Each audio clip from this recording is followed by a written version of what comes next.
was a changed woman. She was a good woman. She was a good woman. The very first celebrities that I cooked for were pretty much the whole Braxton family. Oh, wow. Yeah, Well, you go ahead on with your bad self.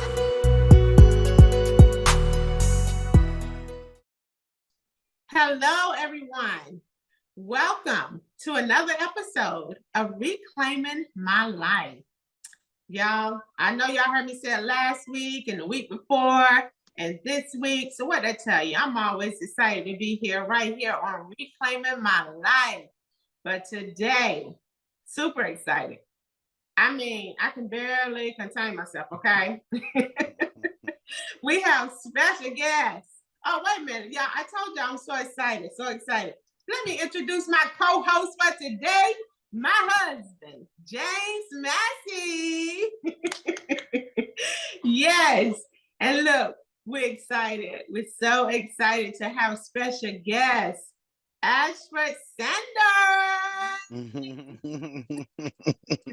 What's up? Hello, how are you? I'm chilling like a villain, whatever that means. I'd mess around and ate, so I'm full, but I'm all right other than that. Right. I tell you, you definitely chilling. But you know what? I'm chilling you're like busy, a villain. you're blessed, you deserve to chill. You blessed. Yes, Yes, indeed. ma'am. Yes, ma'am. Indeed. Definitely. God has been doing some amazing things. Yes, ma'am. Yes. You know, I'm sure, you know, when we say Ashford Sanders, what will everybody think about? Sunday best. Sunday best and millions didn't make it. Okay, exactly. Those two. So we're gonna dive into it because Yes, of course ma'am. everybody's like Ashford Sanders, you know. Oh man, he should have won Sunday best. You know what? I'm just saying that's what some people saying. Y'all don't knock me now. We love Joshua Rogers. We love I should have won. I should have won. He said. He said it. I didn't say it, y'all. But look, let me ask you. And they I should have won. Okay. You know, look at me. I'm just like, you ain't hear me say that. But tell us, you know, right. Sunday best.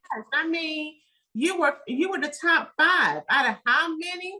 That year, I think about 16,000 people auditioned on that particular season. So God bless me. You know, I actually auditioned for the show twice before season 2 and season 3, and wasn't able to make it onto the actual show.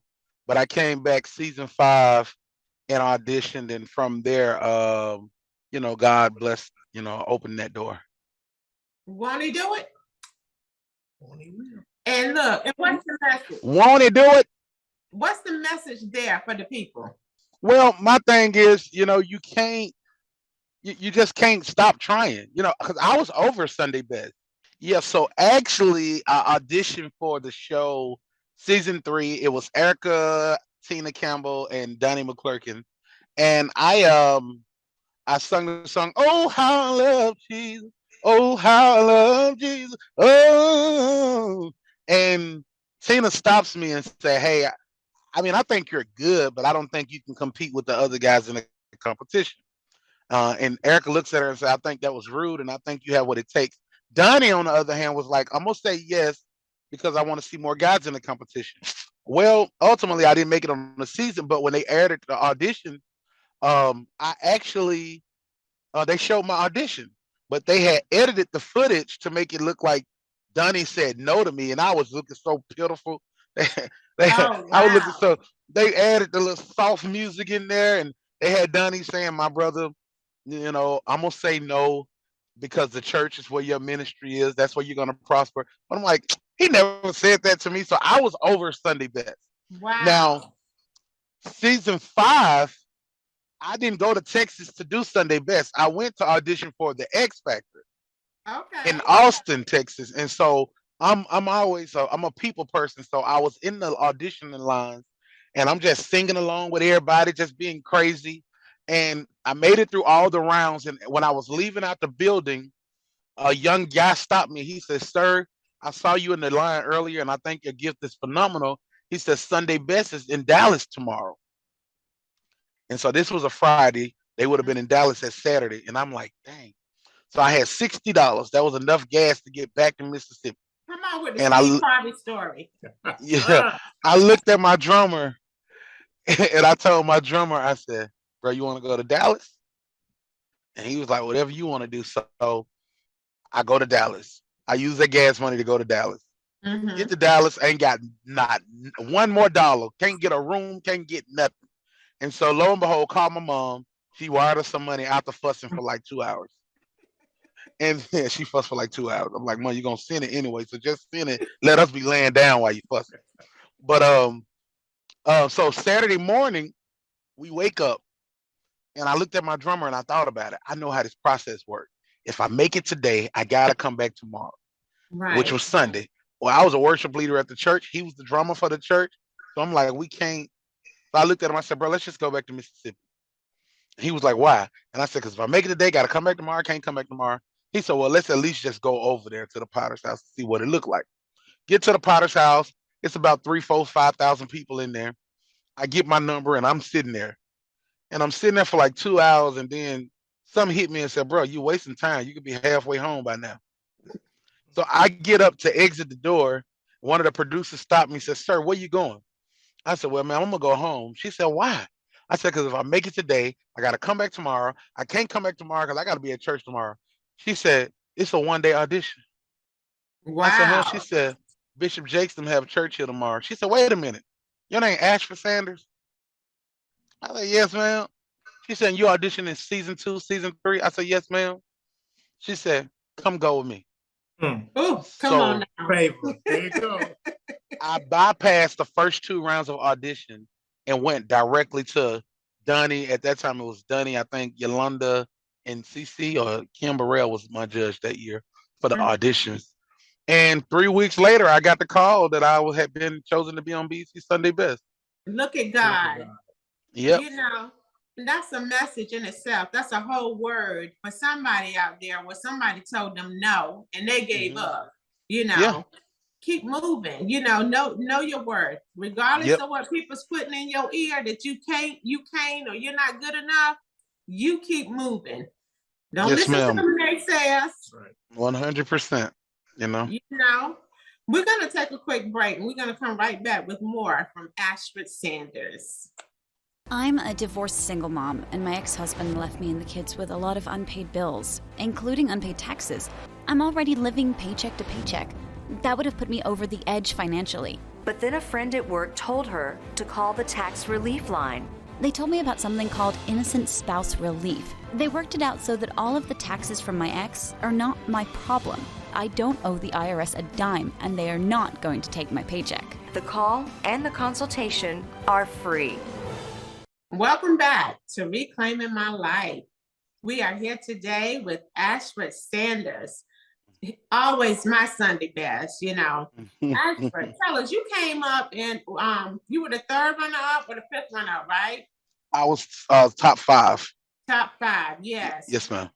All right, but you know what? When people look at you, I'm sure, they see Sunday best, they think about millions. They think about Ashford as book busy and blessed, Yeah. But I know that you have some health trials, right? Yes, ma'am. Because when I saw you, my husband and I, a little over a month ago now, at Preach the Word Worldwide Network Gala, yes, ma'am. You shared that, that you actually had dialysis that morning, and then that night, you were blessing the people and blowing the roof off the place, right? Yes, ma'am. Yes, ma'am. Yes, ma'am. If you would, share that trial with us. Well, grew up. I woke up one morning and my eyesight was completely gone. Wow. And I got to the hospital and I checked my blood pressure. I had a blood pressure that was 240 over 190. I never even heard of high blood pressure at the time. I think I was 22 years old. And the doctor said, well, with a blood pressure that high, you got to have some kind of kidney damage. And they took me back. They ran tests. He said, you have about 20% left in each kidney. And he said, eventually you're going to need dialysis. So they put me on this blood pressure medicine. And for me, I felt fine. I was going about my day, and I take the blood pressure medicine if I felt like maybe my blood pressure. That's probably why I feel like this. But days when I Right. felt fine, I wouldn't take it, not knowing even when I felt fine, the blood pressure was still out of control. Wow. Um, and I never told nobody this, but I had started like vomiting. Um, in the middle of the night, I'd be throwing up. Couldn't eat nothing, couldn't hold nothing down, couldn't eat nothing but a pickle. I had to eat pickles, and that's what I would eat throughout the day. But eventually, that I had to come back up. Wow. And so, long story short, my doctor Monroe called me. This is about a year in. I had been throwing up all of these weeks and nights. Could if I had to urinate, I had to go right then. So I had to even sleep with a jug sometimes next to my bed because I couldn't hold it. And so one day my doctor called me. It was a beautiful morning. I think it was a Monday morning. And she said, "How you feel?" I said, "I'm good." She said, "You sure?" I said, "I'm good." My mom had just came to my apartment. And I said, "I'm sitting outside on the porch." She said, "You got a headache?" I said, "No, ma'am." She said, "You don't have chest pains?" I said, "No, ma'am." She said, "Okay, I need you to go to the University Medical Center right now." And I said, "Okay." She said, "You sick?" She said, "You real sick." Mm. And she said, "I need you to go right now." And when I got there, they were already expecting me. At this Wow. time, I still don't know exactly what's going on. So when I get there, they had already admitted me before I got there. And so I go straight into a room. They give me a gown to put on. And then about 8 doctors walk in and was like, "How you doing today?" I'm like, "Good. We're gonna start you on dialysis today." No, they said, "You ready for surgery?" And I said, "Surgery? Yeah, we're starting you on dialysis today." And I'm like, "What?" And that doctor Jesus. looked, I said, "No, sir." He said, "You want to live or you want to die?" Come on. Jesus. And in that moment, I was between a rock and a hard place because I had never been asked that question. Right. And ultimately, I had to make that decision. And about 4 hours later, I woke up with a catheter in my throat, hooked up to a machine. And uh, ironically, I remember sitting there and I had a little joke. I said, "Oh, this ain't so bad after all." But because I had watched my auntie all my life deal with kidney failure and be on dialysis, and so and I used to say all the time, I never want to end up there. I never want to end up there. And lo and behold, but Mm. nevertheless, my mindset never got depressed about it. My mindset never got defeated about it.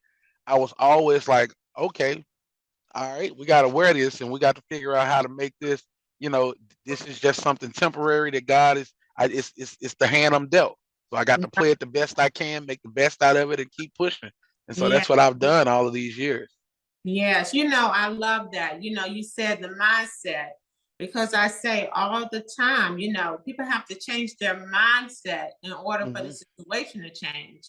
Because you could have easily, I'm down and out, and I can't do, Right, I won't do that, but you immediately say, I'm not, right, that's not me.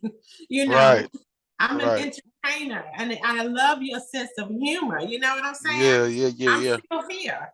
yeah. At the end of the day, I'm still here. Right. So I'm gonna keep it moving because I'm here. I'm gonna still praise God. I'm gonna praise my And way it through it. could I'm be gonna worse. It could be exactly. worse. You know, Yes, it could have been stage 4 cancer. It could have that's been right. chemotherapy. It could have Come on been now. so, Come on, you know, Ashford. for me, here it is 12 years later. And in the words of the Williams brothers, I'm still here through it all. I made it through another day's journey. So for me, it's like, okay, I've been through it, but I've seen worse. I was in the hospital looking at how blessed I still was, looking at some of the other Yes, patients. I said, "Oh, that ain't my situation. Uh-oh, right. I still got both of my legs. Uh-oh, I still got Yes, both of my arms. yes, Ain't nobody got to feed me. I can feed my own self. So you still can look at see. I may not have what I want, but I darn sure ain't where a lot of other people are either. Yes, sir. Jesus. Yeah. I get emotional easily, but I thank you for that because I have sickle cell. Hmm. And that's my mindset. So many people ask me, well, how are you smiling all the time? How are you so busy? How are you traveling so much? It's the mindset, baby. It's the mindset. Be ye I'm transformed by the okay, renewing of your mind. Yeah. Yes, yes. So thank you for Yeah. that. I pray that you've encouraged someone with that. Yes, Somebody's ma'am. going through. You know what I'm saying? And Yeah, you may definitely. be helping them change their mindset. Yeah. And see, So when I thank go you across for the that. country, a lot of times the reason I share the dialysis situation is because sitting in those churches, sitting in those auditoriums, there are so many people in there that's on dialysis. There's Mhm. so many people in there that's being told, oh, you're going to need dialysis in less than a year, in less than 6 months. And they scared. I get so many people to call me and say, hey, can you just give me some advice? The doctor told me I got to start dialysis. I got to have surgery next week. What should I Right. expect? I have so many questions. And for me, I always be like, hey, it ain't as bad as you think. But your mindset got to know That's right. it ain't as bad as it think. This is a life sustaining situation. That's my goal, is to encourage people all over the world, because some people are rather just call it quits, but they don't understand. You know, you could still be. I've been able to travel this entire country on dialysis. you Yeah. know, at first, I remember when I first got on, I was like asking God, how am I supposed to? Because, I've always felt like God wanted to use me professionally to sing gospel and travel the world. I'm like, well, how am I supposed to do this if I got to be confined to a clinic 3 days out the week? And then Right. God blew my mind. He let me record a whole television show while I was on dialysis. Come on. You know what I'm saying? So I can take, yeah, I could take, boy, what you talking about? That's why they say eyes have not seen, ears have not heard things. So what God has for me doesn't even compare. You looking at it from this standpoint, but God looking at it, I can put you here even through this. So, trust me through the process. Yes. Yes. Wow. Yeah, we in Yeah. church. We in church in the car. Yeah. In the car. In the in the car. in the car. We in church. Yes. Yeah. But I know you also said that the Kent spirituals, they inspired you, right? Yes. Yes. My Tell group us right about that there. song. Tell us about the song that really, really was the start of you knowing Jesus. In 1993, I had an auntie named Nene. Well, I still got an auntie named Nene. So put that in past tense, like she ain't here no more. She's still here. I was at my auntie house, and they at that time they had VCRs. We don't have VCRs no Right. more. And a VHS was in, and it said live in Memphis, the Canton Spirituals, and I was like some kind of way at 6 years old, maybe intrigued by this group.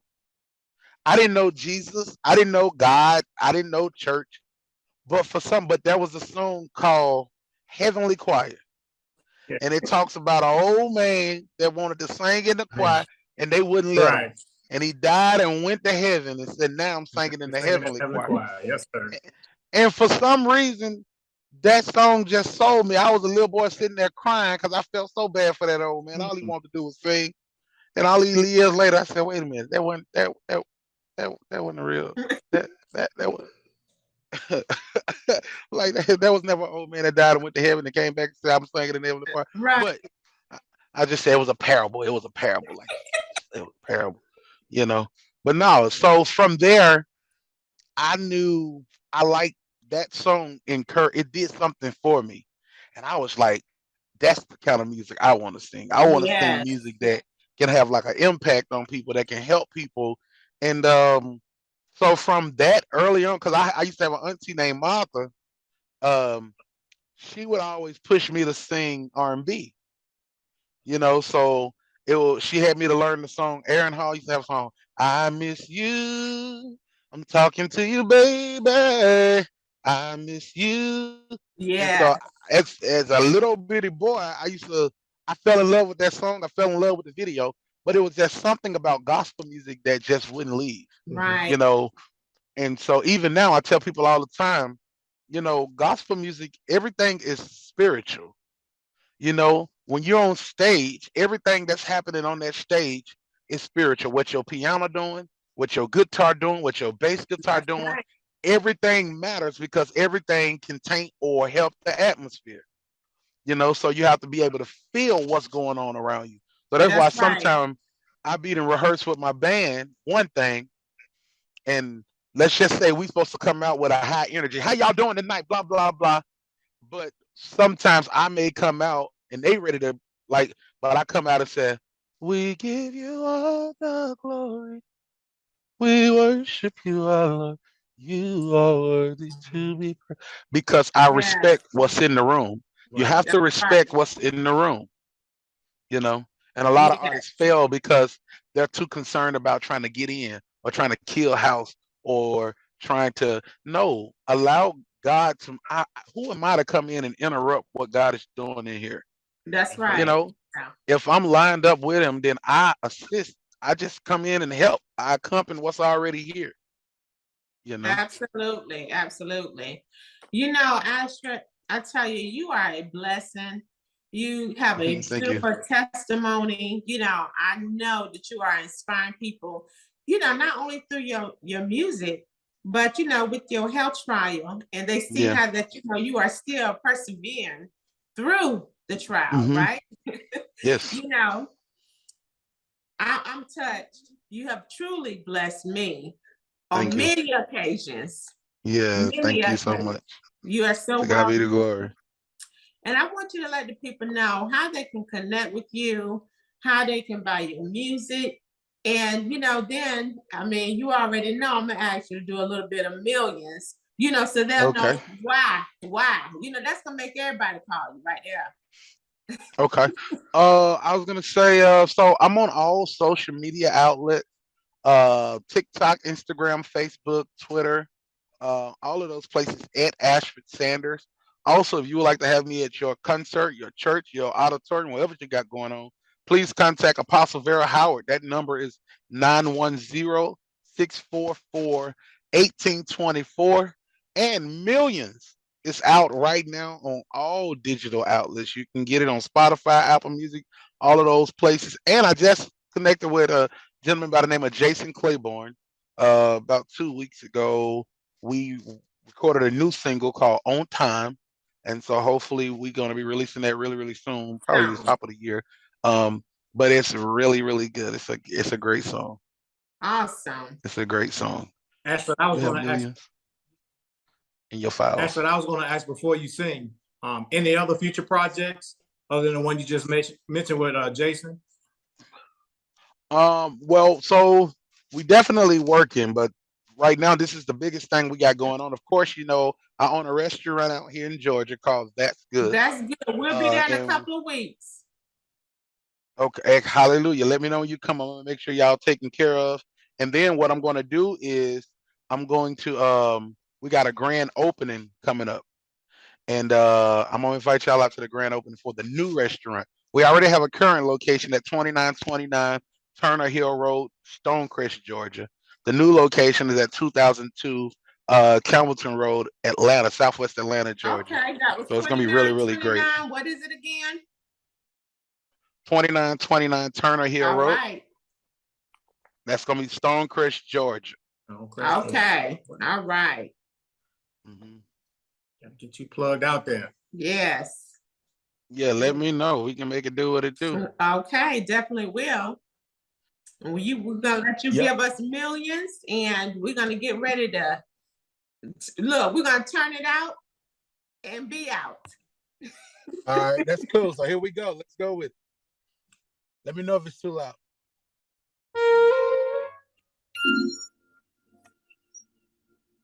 If I can just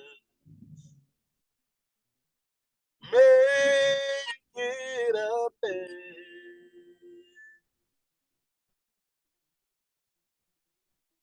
If I can walk through that city so bright and fair. Oh, they'll probably be 1,000 things I want to tell the Lord. Oh, that day.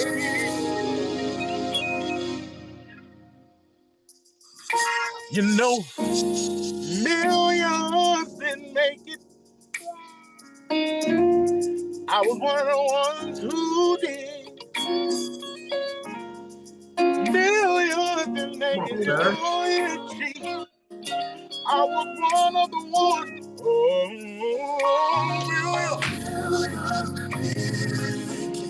all right, that's all I got. That's all I got. I was waiting for the breakdown. If Rance Allen was here, he would say,